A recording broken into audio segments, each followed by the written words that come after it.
everyone, and welcome to Tell Your Beautiful Birth Story, episode number 2.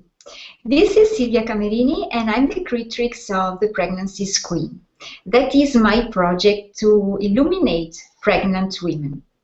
So I help expectant mothers, especially mothers who have more than one child, to reconnect to their inner wisdom and birthing abilities so they can accomplish their birthing goals, they emerge fulfilled through their childbirth, and they live it as active protagonists. Well, at the beginning of this year, I was thinking about which kind of tools I could offer to my mothers in order to help them and to support them to create their best maternity experience. And so I thought about the storytelling. Because in the last 5+ years, since I became a mother myself, I had the honor to witness several tales of the birth stories. And I realized that they hold a healing power for the mother.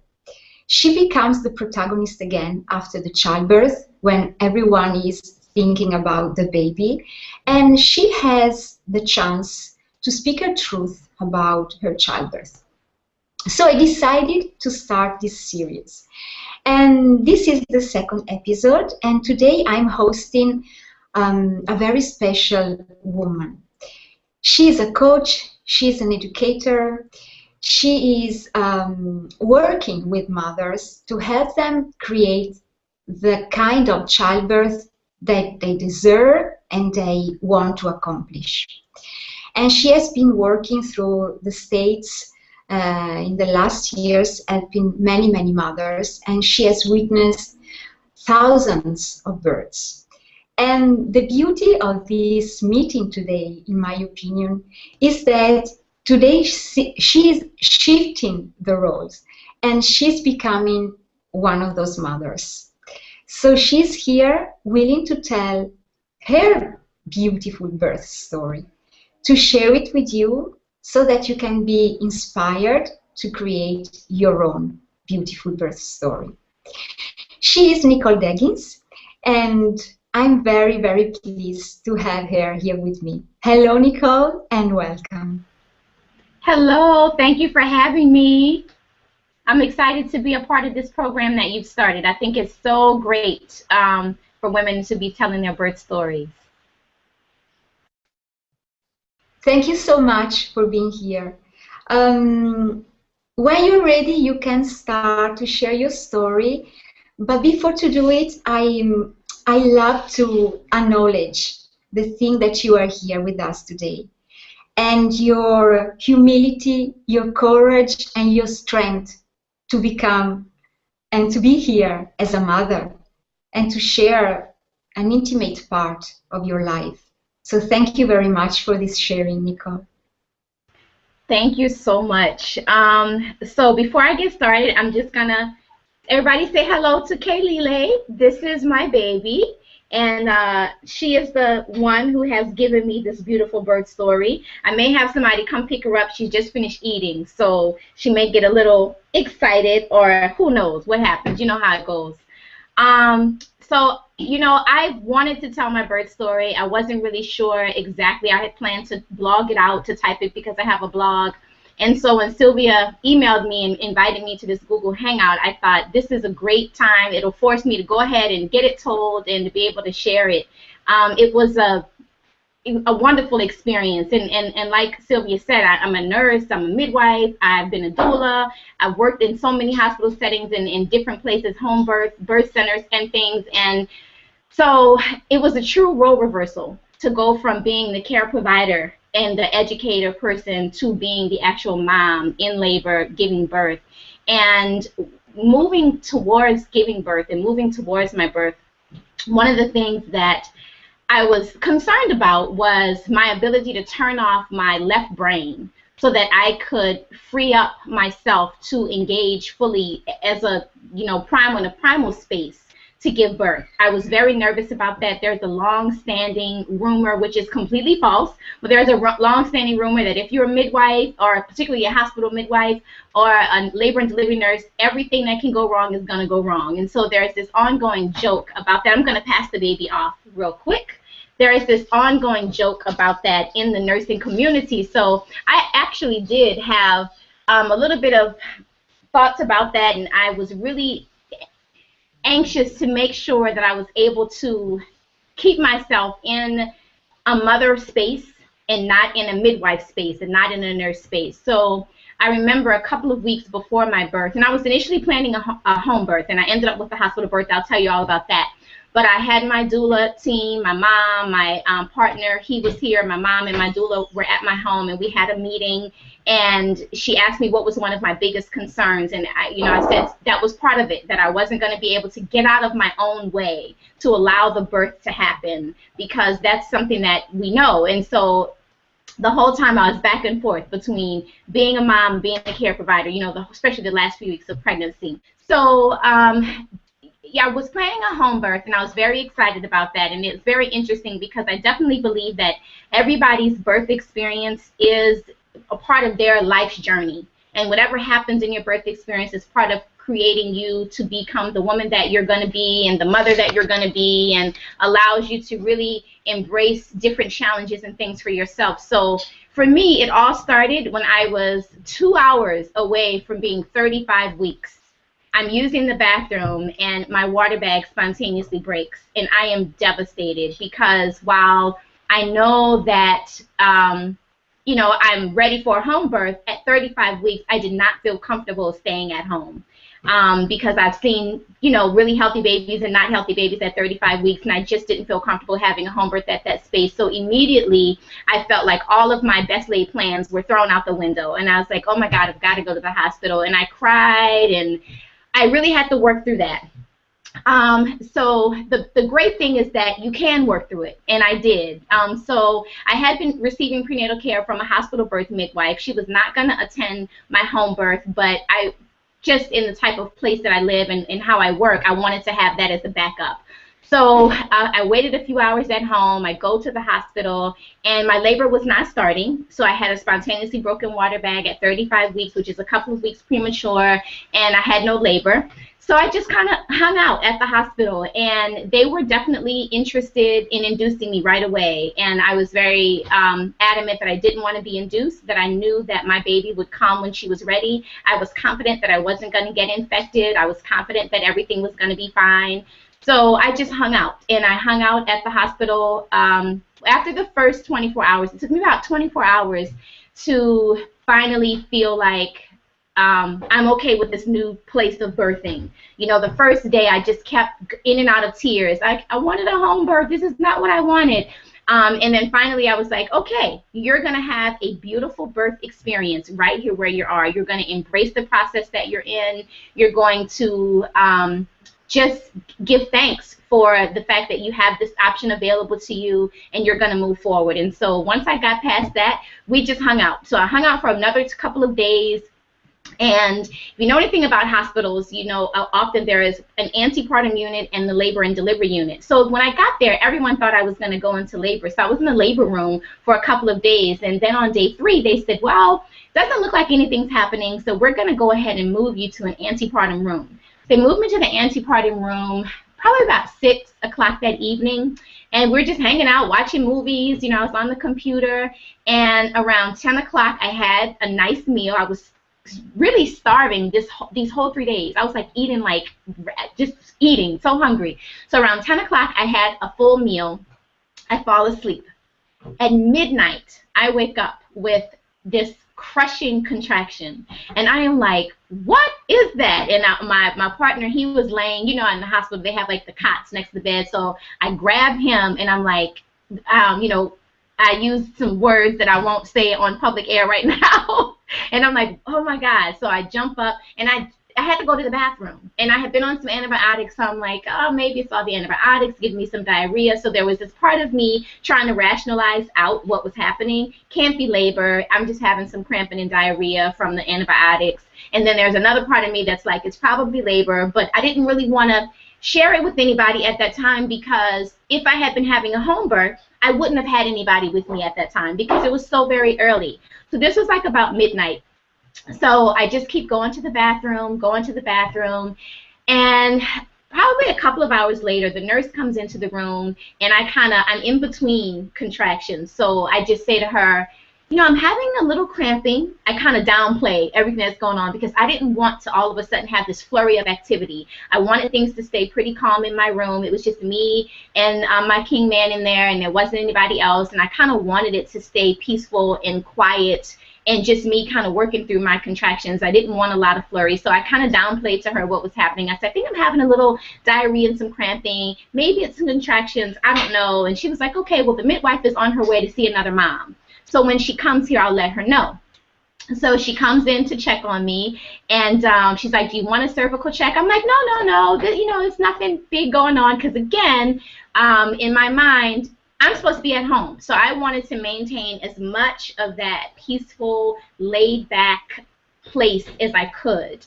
And the whole time, I remember I had been on the fetal monitor, so once the contractions started becoming more uncomfortable, I took everything off, and I really have to say that the midwife, she was so wonderful about holding the place for me as a birthing mother. She knew my intentions. She didn't know fully my intentions on having a home birth, but she knew my intentions to have a fully unmedicated, uninterventioned birth.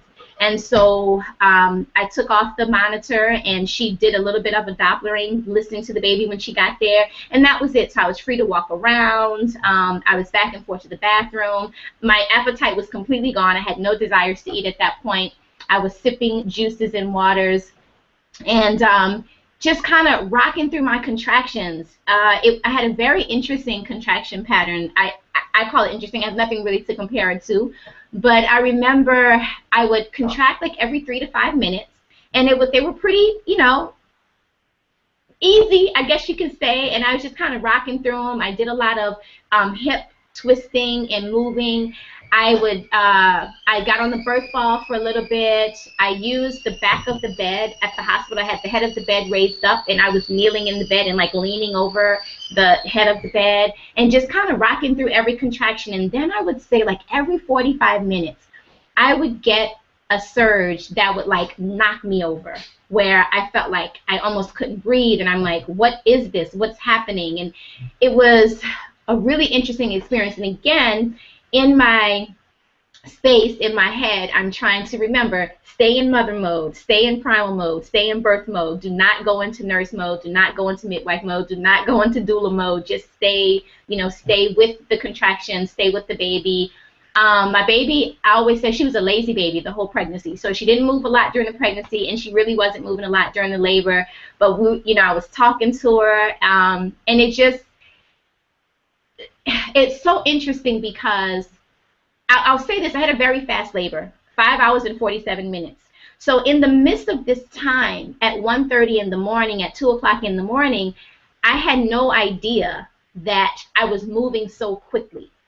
I had no idea that I was really moving through my dilation and getting to the end of my labor really, really fast. So I was just trying to rock through things and just trying to, maintain it. And I remember thinking, I don't want to call my mom and wake her up because, again, I wanted to just have this peaceful experience and just have everybody there at the end when I was ready to birth. I didn't want to call my doula too much. My partner, he was there. Like I said, we tried the birth ball, and he rubbed my back some with that. But I really almost didn't even want too much from him outside of that. I wanted him there, but I just was kind of in my own space, almost like when I tell my story, I say it was kind of like an out-of-body experience, and I was kind of watching myself almost, and back and forth to the bathroom a lot, back and forth to the bathroom a lot.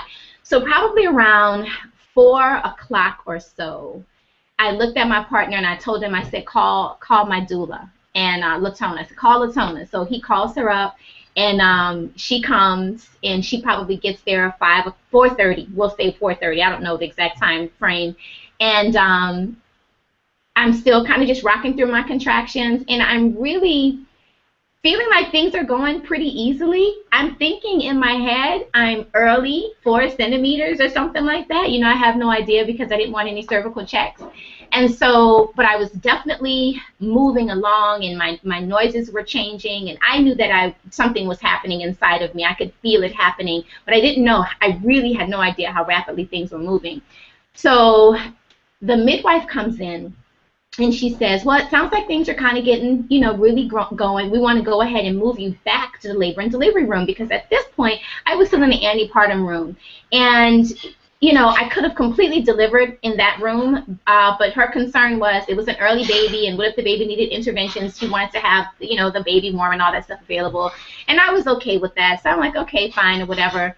So she asked my doula, do you think she can walk, or should we bring her? And my doula's like, oh, no, you know, we can walk. And I'm thinking to myself, of course I can walk. What do you mean, do I need to be in a wheelchair or something like that?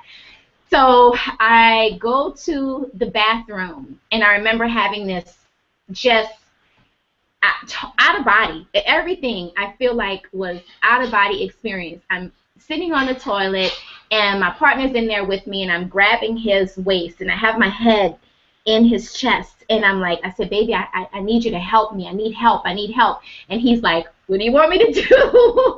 And I'm like, I don't know. And I'm like, get Latonis. And I'm like, and I remember saying, I don't know what to do. I don't know what to do. That's all I kept feeling like I was, what do I do? What do I do?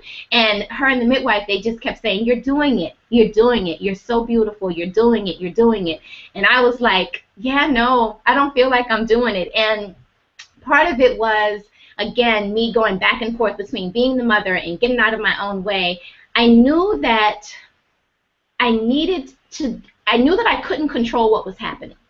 I definitely knew that. But I knew that I had to get some instruction on something concrete to do, because otherwise I felt like I was blocking the process, and I needed to be able to do something to get out of the way to let my baby come. And so I just kept saying, I don't know what to do. Tell me what to do. So at any rate, she finally, we start moving. They go, okay, we're going to let you walk to your room. And I get up off the toilet. I walk to the door. And as soon as I hit the door frame of that antepartum room, I had this whopping contraction that, like, buckled me to my knees. And I was like, whoa. And I'm like, I think the baby's coming. I didn't know. It was just, but I couldn't. It hasn't been that long. It's only been 5.5 hours. How could the baby be coming so quickly? So the midwife goes, okay, let me check you. And she checks me, and I'm fully dilated. The baby's head is right there. So again, she didn't want me to birth in the antepartum room. She wanted me to birth in the labor room, and again, I was fine with that. So they put me on the bed and wheel me around, because I'm just in the throes of this experience. And I think my doula even said, like, it kind of seemed chaotic, and she was a little concerned at one point because it seemed everything was all of a sudden rush, rush, rush, and get me to the labor room. For me, because I was in this other world, it didn't feel that way. I was really connected to my contractions. The baby was coming. I knew that, you know, this was the end of it.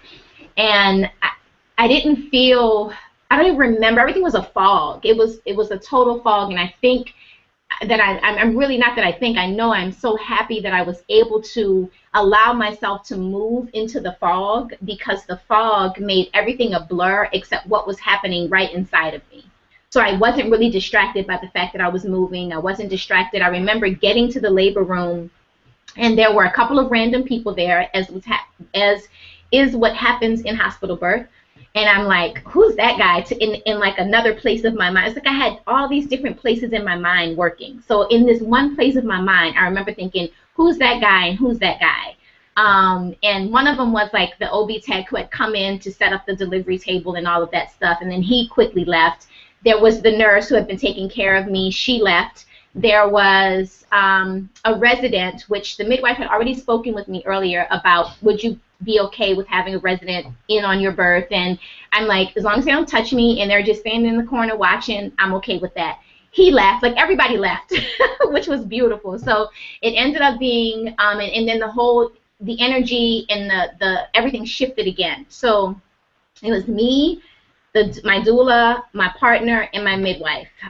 We were in the room, and one of the things that I had really envisioned for my birth was being able to catch my own baby. Of course, I'm going to have a home birth. There's, not going to be anybody here. It's going to be me. When we were at the home birth meeting with my doula, she asked me, how do you envision your birth? Describe it to me. Let me see it. Tell me how it's going to feel. And I explained to her how I wanted it to be, where it would be a situation where my partner, where he sat behind me, and I was kind of leaning in his arms and supported by him. And then I pushed the baby out and was able to pull my baby out myself. So before that time, so I'm still asking her, I don't know, every time I would have a contraction, I'm like, I don't know what to do. And I'm looking at her like, please tell me what to do. So finally she said, just blow. And I was like, yes, I can blow. So from that moment on, while they were pushing me on the bed into the labor room, from that moment on, that's all. Every time I had a contraction, I was just like blowing. I remember that vividly. Once she told me that, just blow, I was able to hold on to that and let my body do what it had to do. Before that, I felt very trapped, and I felt like, like I said, I don't know what to do. I don't know what to do. And so she gave me something to do, which is so funny because it's such a simple thing. She just said, just blow. And so that's what I started doing. So I blowed through the rest of, every contraction, I would just blow, just really hard blow. So we're in the delivery room, and I'm standing up. I had just had a really heavy surge, and she comes behind me. My doula she was so awesome. Gotta have a doula. She was so awesome. So she stands behind me, and she's very, very gentle, and she says, Nicole, at our meeting at your house, you had a vision for how you wanted to have your birth. I know that you're not at home, but you can still physically birth in the position that you wanted to birth. And I was so happy that she reminded me of that, because again, I just felt like I was all over the place, and I personally needed that. It was so perfect timing that she did that. So she said, would you like that? And I said, yes, yes, yes. So she helped me get into the bed, and she got my partner. She's like, come on. And he had on a sweater. It was freezing in that daggone hospital, so he had on this sweater. So he gets his sweater off, and we get into the bed. And we get into the position that we had talked about, that we had kind of done a practice pretend delivery during the home meeting. And they brought a mirror so that we could see everything. The midwife was standing behind the mirror. And one of the things that afterwards, my partner, he kept asking me back here, he kept saying, how come every time you had a contraction, you would put your hands by your vagina? And I said, because I wanted everybody to know that I was catching my baby and that I didn't need their help. And I didn't do it consciously necessarily, but I knew that I was doing it. So it wasn't like I intentionally was like, don't come touch me, but I was intentionally saying, don't come touch me. So it's kind of strange. So it was consciously, but unconsciously, but consciously, So he was asking about, I was like, I wanted everybody to know, like, I got this. Like, I'm good. We're good. This is our baby. We're going to do this. We don't need anybody to interfere or to help us out. Everything's good. So I remember, again, people ask me all the time, well, how long did you push? I didn't really push. Like, so we're in there, we get into our position, and everything, my body just completely took over. And my body just completely said, we got this. I got this. The baby was like, I got this. And she just started coming. Each time I would have a contraction, I would blow, and she would come a little bit more. And there wasn't this whole, like, push kind of stuff. Again, I was totally in another place in my head, like on this cloud, out-of-body experience. So I can't even put into words fully how it felt and what was happening in the process. But I was there, and my body was doing it. And it was really, really remarkable to having heard so many birth stories before and hear women say similar things and not understanding what they meant, to now being in that place and like, yes, my body was just doing it. And I didn't really push a lot. My body pushed. My baby was born. So I remember looking in the mirror, and I'm seeing her head crown. And she was a teensy thing. She was 4 pounds and 13 ounces because she was, a little premature. She was a teensy thing, and I'm watching her little head come, and her head comes out, and I support her head as her head comes out, and I'm just like overwhelmed. I'm like, it's my baby, my baby. I see her, it's my baby. And while she was in utero, I called her Tisa. So I remember being like, Tisa, come on, because I'm like, just get out of me already. And I couldn't really, I wasn't having, a lot of times right at the end when it's time to birth, everything kind of slows down and kind of stops, and it feels like it's taking forever, it kind of really slows down. So I'm just sitting there, and her head's there, and I'm looking in the mirror, I can see her head, and then I can't really say for sure because it's all like a big, beautiful blur, but she came out. I had another surge. I reached down, I pulled her out, and she was born, and she cried, and it was beautiful. It was dark in the room. It was very peaceful. There wasn't a lot of activity going on, and I really was able to go inside with just me and Bakir, and that's it. And in that moment, it was like nobody else was there. So it was so beautiful because even though initially I felt a little devastated because I wasn't at home, even though I wasn't at home and I was in this hospital setting, because my midwife held my space for me so well, and there wasn't people in and out of the room, and the lights weren't on, there wasn't any counting, it wasn't all that crazy stuff that can happen in hospital births, and everybody just kind of stayed back. I really felt like I was in a cocoon. So me and him and the baby, we were just like in this little cocoon, and that was it. And it was so wonderful. And the baby came out, and she had a really short cord. So I just held her way, like actually underneath my belly button. She couldn't come up any higher than that really because her cord was so short. And I just held her right there. And they asked me, do you want us to cut the cord? I'm like, nope, she's good. We're fine. And I just held her there. I don't know how long until the cord completely stopped pulsating. Then they detached her. I brought her up. It was just wonderful. She grabbed my finger. She nursed right away. She was so strong. She was so good. She nursed right away. She's been a nursing champ from day one. Like I didn't have any problems getting her to learn how to latch even as a tiny baby. And I have huge breasts, and my breast at one point was bigger than her body, like as big as her body. And she was nursing like a champ. So right out of the womb, she nursed really well, and she was very peaceful. And it was great. It was a good experience.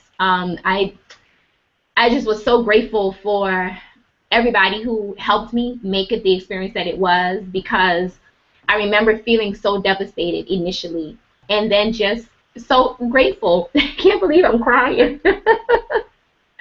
I was so grateful. It was so beautiful, and she did so well. And I remember after she was born, I felt like low. I felt high for like 2-3 hours. I was in this fog, and I didn't realize I was in the fog until I came out of the fog.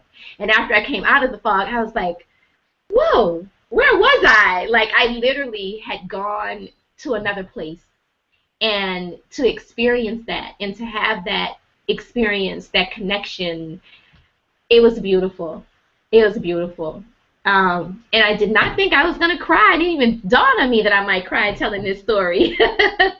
And it's happy, good tears. But yeah, so that's kind of it. That's kind of my story. And it was so fast. And I remember Bakir being on the phone with some people and him telling everybody, oh man, she had an easy labor, an easy birth. And this was like right after I had the baby. And I'm like, if you don't stop telling people it was easy, that was not easy. But guess what? It was easy. I had a really good, easy, happy birth. It flowed. The baby did excellent. It was just a great experience. Yeah. Thank you so much, Nicole. I felt all the energy of your tale. It was amazing. Thank you so much.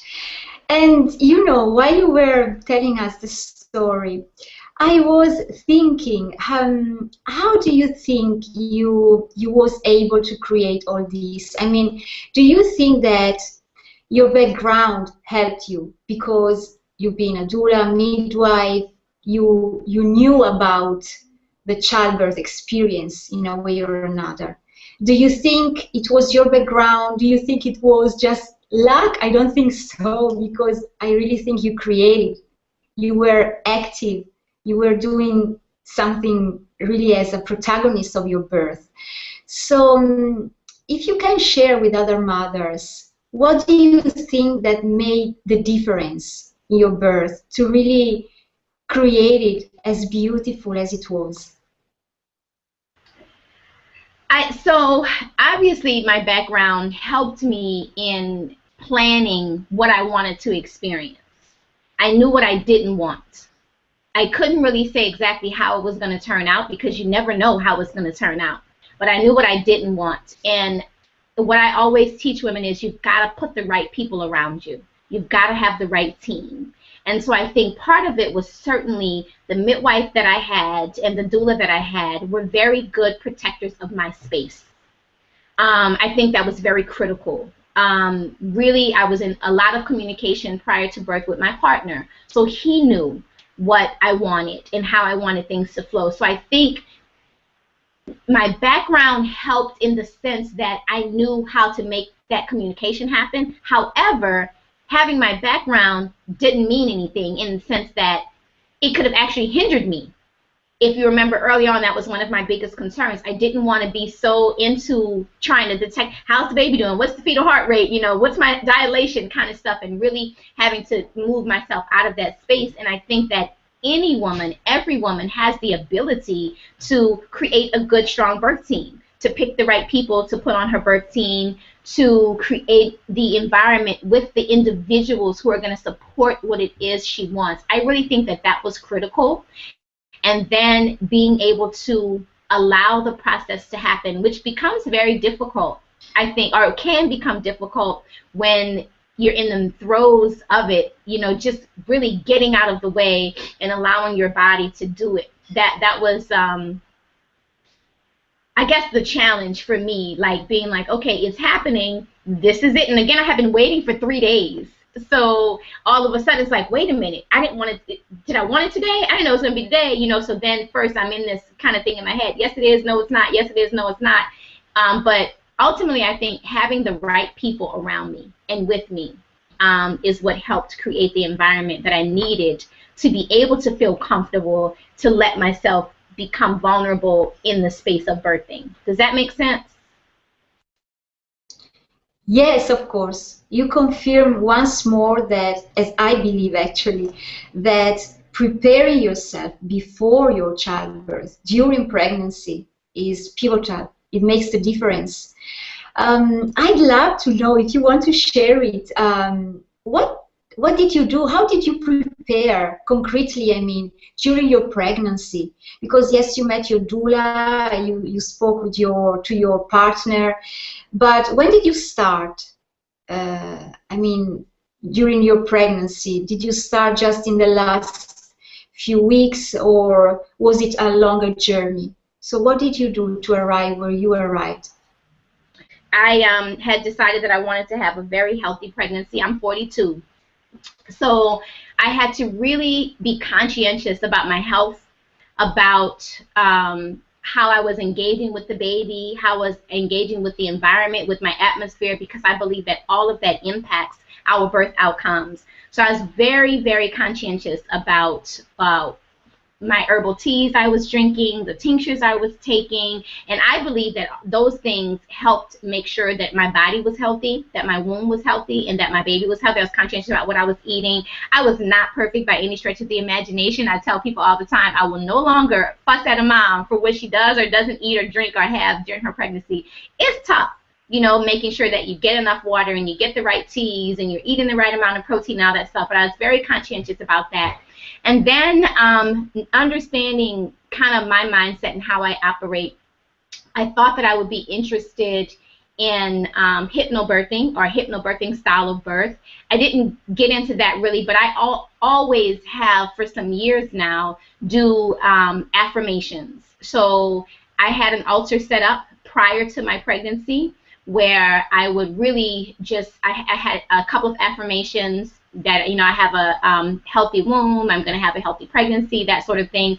Once I was pregnant, I switched my affirmations, and I did my affirmations not every day, but I did them at least 4 or 5 times a week. I would sit into a meditative position in front of my altar. I had my ultrasound picture. I had some baby booties.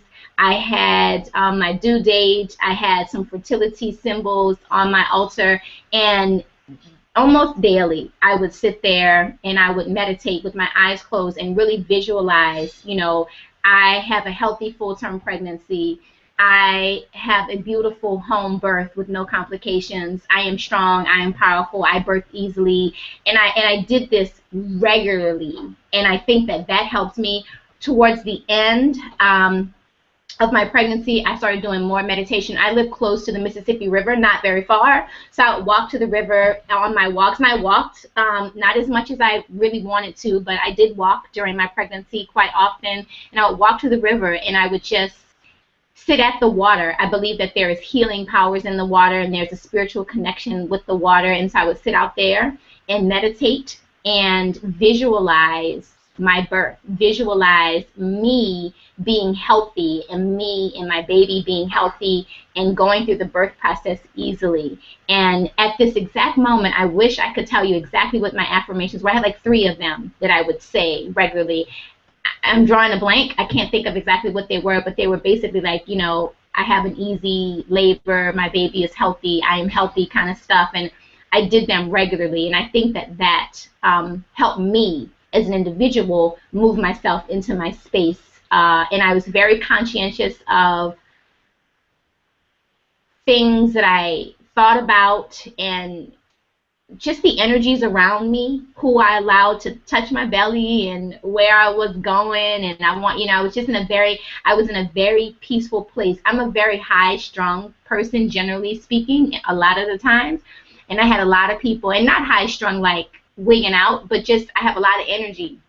But during my pregnancy, I was like way low, and not low as in tired, fatigued, unhealthy energy. I just was much more calm and peaceful, and I wanted to maintain that, and I did. And I stopped doing a lot of different things I used to do. I just really wanted to make sure that I was in a place of peace. I worked through September.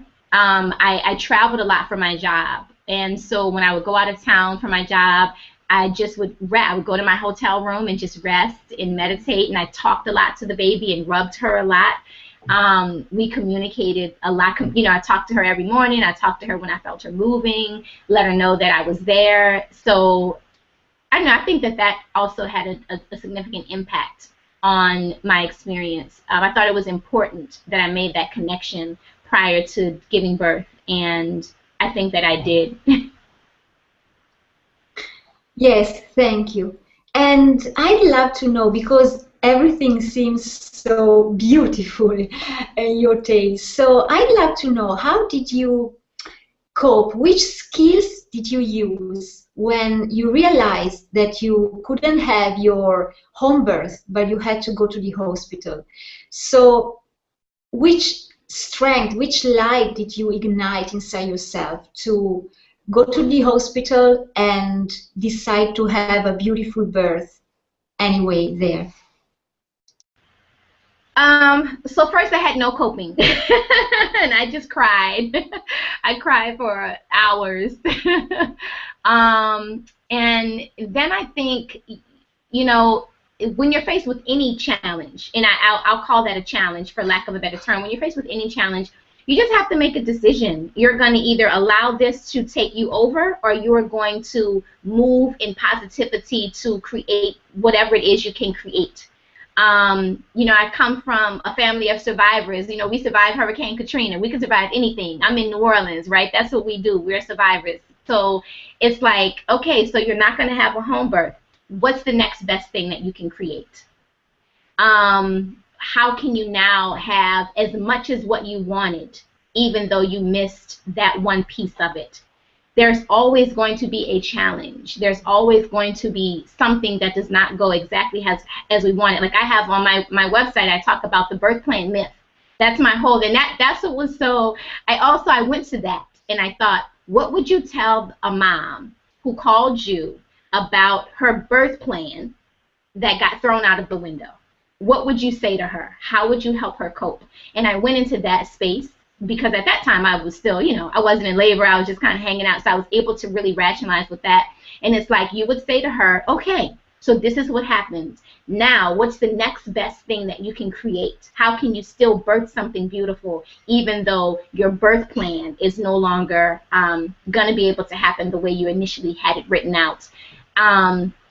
Which is why I call it the birth plan myth, because we can't control it, and I know that. And so, like I said at the beginning, I think that our experiences are part of what we have to experience to be who we're going to be and to grow into the place where we need to continue our growth. And I think that that was part of my growth journey, was to experience my own birth plan myth, and I did completely. And I really think that this is where my background helped me, because I knew I'm going to that hospital, but they're not forcing me to do anything. When I go to that hospital, I'm going to exert my rights. I'm going to make sure that I'm not induced. Like, as soon as I got there, they were talking Pitocin, and I was like, nah, nope, we're not doing that. We're not doing that. And so being able to be very strong, the beauty of it is, while my background gave me the information, anybody can get the information. So just like I was able to speak with the physicians, and I mean, it was crazy that the first 24 hours while I was there, they really were on me. We want to induce you. This is going to happen. That's going to happen. And I said, no, I feel comfortable. I'm willing to take that risk that you feel like I'm taking. I want to do it this way. I'm very comfortable with that. And after a while, they brought in a paper for me to sign that said, I agreed to, do it this way. And if this happens, I take full responsibility. And they left me alone, So I think it was allowing myself to grieve. I think sometimes we try to move past stuff so quickly that we don't allow ourselves to feel sadness. I thought it was okay for me to feel sadness and to feel upset and to have a grieving process that I would not have my home birth. So I grieved that first. And I stayed home for a few hours. I didn't run to the hospital immediately. I stayed at home and I cried and I cried and I cried. And when I got to the hospital, I cried some more and I cried, and I allowed myself to cry. And Bakir was like, okay, so now what, and he was a good partner for me, because he's real like, all right, so that's what happened. Let's move on. And I remember being like, I am, but I need to still cry right now. And I gave myself enough time to cry and to feel that loss. And then I was able to regroup and move on. Great. Thank you so much, Nicole. And there is another thing that I love to explore with you a little bit more, the spiritual side of this experience, because you've been mentioning many times that you felt like in a fog, like in another world, another dimension. So it is possible to have a spiritual experience when we give birth. Would you like to give your vision of this spiritual experience? How it can be for a mother? How be open to this kind of experience can help you to have a really beautiful birth, something that it's something more than just birthing your baby physically, but that can embrace all the dimensions, that can enrich you in all the dimensions. Yeah, well, for me, it begins with my belief around birth, period. That birth is a spiritual experience. I personally don't believe that you can separate life creation from spirituality, regardless of what your spirituality religion is. You cannot create, it's creation. It is a spiritual act, the act of intercourse that creates the life that, as the baby grows inside of you, it is in and of itself, it is a miracle. They call it the miracle of birth. It is a miracle. And there is, so just on the surface, on a very basic level, it is a spiritual experience to me. I remember learning during a workshop that I went to about the different brain waves and the different levels of brain waves that we go through from sleeping and orgasm and different things, and that in childbirth we go into delta wave. And I don't have a lot of information about that. It's something that I'm very interested in learning more about, particularly now because I've experienced it. And it really is, you're almost in a dreamlike state, but you really do have to allow yourself to move into that space. And if we look at some of the information, like from Michelle Odant or from Sarah Buckley, we see where they talk about all the different hormones and experiences of pregnancy, labor, and birth. And they talk about it and help us understand that when we start having all of these different interventions and all these different people and lights and unsafe places, that our bodies are not allowed to go into our primal space. Because we have to understand that birth is a primal experience when we allow ourselves to have an unmedicated natural birth. It is a primal experience, and it uses the most primitive parts of our brain. And when we block that off, we are hindering our experience. So if we allow the primitive brain to do what it is fully capable of doing, just like every other mammal on this planet, if we allow ourselves to move into that place, we will have those experiences. It is the way it is supposed to be. Like, I would venture to say that any woman who has an unhindered birth, who is not poked and prodded and abused, and who is not, like, talked to too much, because I had very few interactions and conversations happening. It was just, the birth just happened. Minimal interaction period, where people are there to protect you if you need anything, or not to protect you, but they're there in case you need them, but they're not there to do anything to you or for you, and they just step to the side and allow you to do what you need to do. That you will have some sort of spiritual experience, some sort of out-of-body experience, some sort of another world type of experience, because if it is not stopped, your primitive brain will take over in your experience, and you will receive that. That's what I believe. That's what happened to me. And I think that if there would have been, so for example, I mentioned that there were a couple of people in the room, and I could see them, but in a fog. If they had stayed in the room and continued to just stand there, like kind of watching me, that may have pulled me out of that primal space, because then I would have been wondering, why are you here? But because they left and there was nobody else there to distract me, I was able to stay in that primal space. And I think that the ability to be in that space is what allows you to make that solidly spiritual connection. But I think it also just goes back to my fundamental belief that birth is a spiritual experience. And I went into my birth not looking for a spiritual transformation or anything like that, but understanding and having a belief that birth is a spiritual experience. There is, when we think about creation, like in the simplest sense, it's like, if we call it God or Mother Earth or Spirit or whatever, we're like directly connected. We're making life. Like, you are connected spiritually. And you have that oneness. At that moment, it's like, I am God, I am Spirit, I am Creator at that moment. And so, yeah, and I think that that's what woman is. She is this person. We are, as they say, human beings having a spiritual experience. So in that space, you are the creator. I was the creator. So it's like I have transformed and transcended into a space where I am at one with the Creator as we bring forth life. So that is my personal spiritual belief, and I believe that as women, we all have that capacity when it is not interrupted, and when it is not hindered, and when it is not impacted by all of these outside noises and lights and people and things and chaos that will impact our influence and inhibit our ability to move into that primal space where we can make that connection. Thank you. Thank you, Nicole. I'd love to know, which is the gift, in your opinion, that the birth of your baby gave you? Other than the baby, the baby herself, she was certainly a gift. I have been in birth work for over 20 years, since 1994. And I've had a very tumultuous, I can say, pregnancy past. This was my 4th attempt at a full-term healthy pregnancy and birth.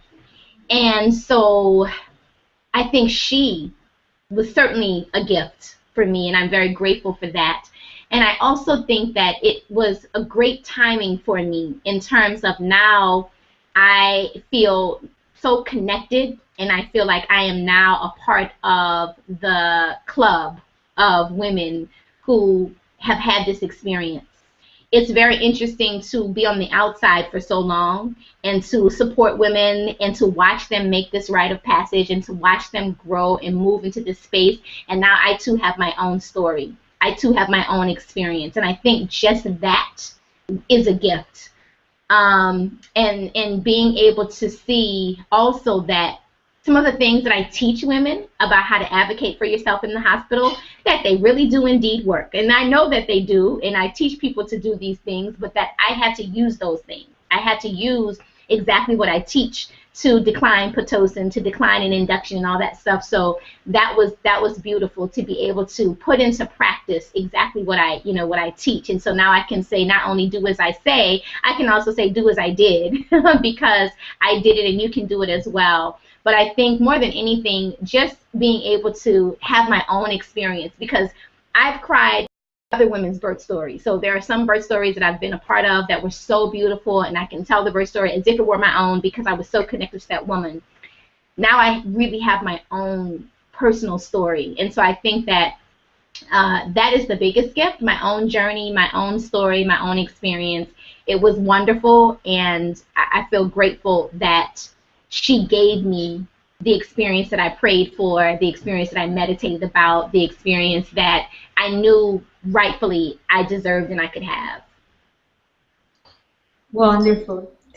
Nicole, I'd like to ask you, how do you feel now that you shared with us the tale of your story? Well, I'm excited. Like I said at the beginning, I wanted to share it. I wasn't sure if I was going to type it out, or if I was going to do a video. I didn't know what I wanted to do. So I'm so grateful that you emailed me and asked me to be a part of this project, because it gave me an excuse like, nope, you're not backing away from this. You're telling your story. I was surprised that I cried. I didn't think, that was so spontaneous. And I really hope that parts of my story help anybody, can touch somebody's life and help them with their experience. Physiologically, I'm a woman. And if you're a woman, you can have a similar experience, It's good because I think that as we tell our stories and we share, of course, everything for me was not perfect. My water bag broke at 35 weeks, and I cried, and I was miserable for the first 24 hours. So it doesn't matter that you have ups and downs in your experience, that we can all prevail and come out with a positive experience at the end. And I just feel blessed that I can share my experience and happy that I can share it. And I wanted to share it. I'm glad that I've had the opportunity, and I hope that it touches somebody and helps them have a great experience, because it really was wonderful. It really, really was. I enjoyed it. I look back on it. There are times where I laugh about things that I said and did, and I'm glad that I was able to share it. And I think that storytelling is critical for healing our communities. And we hear a lot of horror stories around birth. They're shared all over Facebook, horrible stories about things that happen. And we need to start sharing the beautiful stories of people having beautiful birth experiences. And so that's why I was very happy about your project. And I hope that you get many more beautiful stories, because the more beautiful stories that we share, the more we can help women see, yes, I can do this. I can do this. I can do it, and we can have beautiful experiences, and not just always a natural birth necessarily. We have to be able to transform the whole idea of birth, that whatever experience we get can transform us and help us on our journey in life and in motherhood, and that we have to embrace our experiences and see the beautiful part. There is a beautiful part of every birth, I think, on some level, and so finding that beautiful part and being able to embrace it and live through the parts that may not be so beautiful, and using those to strengthen us and then using the beautiful parts to like really propel us into greatness. Of course, I totally agree with you. This is my aim. I think that the more positive stories we share, the more positivity we can add to the world and to the childbirth as well. Nicole, what would you like to add? Is there any message, any more final message that you want to share with women? Something that maybe you feel deep inside your heart that you love the other women to know about childbirth? I think I pretty much said everything. I would really just say, you know, enjoy your experience. Enjoy your pregnancy. Connect with your baby. Connect with your experience and make it your own. Make it your own experience and embrace the ups, the downs, the challenges, the ins and outs of it, because we never know how it's going to turn out. But you can definitely birth something beautiful when you are in a space of embracing your beauty. You are beautiful. Birth is beautiful, and the experience is beautiful. And so once we're able to accept that and embrace that, you can move forward and have a beautiful experience. And yeah, if you're pregnant and watching this, congratulations. And yeah, good luck with everything. Yeah. That's fine. Thank you so much. I've enjoyed this space very, very much, especially because I felt your energy. And I think that energy, you know, just went through the screen and reached the other women as well. So thank you so much, Nicole, for being here with us today. Thank you. Have a great day.